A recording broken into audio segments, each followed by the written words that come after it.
শুভ দুপুর বন্ধুরা, অনেক দিন পর আবারও আজকে সাজিয়ে গুছিয়ে লাঞ্চ মেনু তোমাদের সঙ্গে শেয়ার করব বলে চলে আসলাম। প্রথমেই দিয়ে দিলাম গরম গরম ভাত, ভাতের ওপর দিয়ে দিলাম এক টুকরো লেবু। আজকে স্যালাডটা একটু বেশিই কেটেছিলাম, শসা, গাজর আর পেঁয়াজ। আর ভাজার মধ্যে আজকে একরকমই ভাজা করেছিলাম, আর সেটা ভেজেছিলাম পটল ভাজাটাও দিয়ে দিলাম থালার ওপর।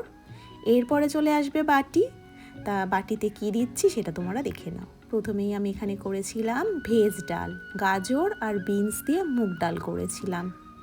আর কালকে তো আমি বাজার করেছি, কিন্তু বাজারের মধ্যে একটা জিনিস দিতে ভুলে গেছি, সেটা হচ্ছে ধনেপাতা। এরকম ভেজ ডাল একটু ধনেপাতা দিলে কিন্তু বেশ ভালো লাগে।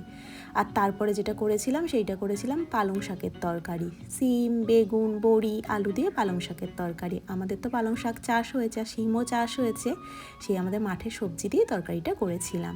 আর তারপরে করেছিলাম পার্শে মাছ সর্ষে বাটা দিয়ে, এটা ছেলের আবদারে সেই জন্য করেছিলাম। আর তারপরে করেছিলাম রুই মাছের কালিয়া।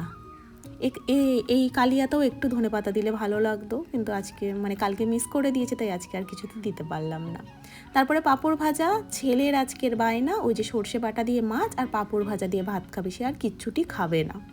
আর তারপরে শেষে দিয়ে দিলাম গুড়ের রসগোল্লা।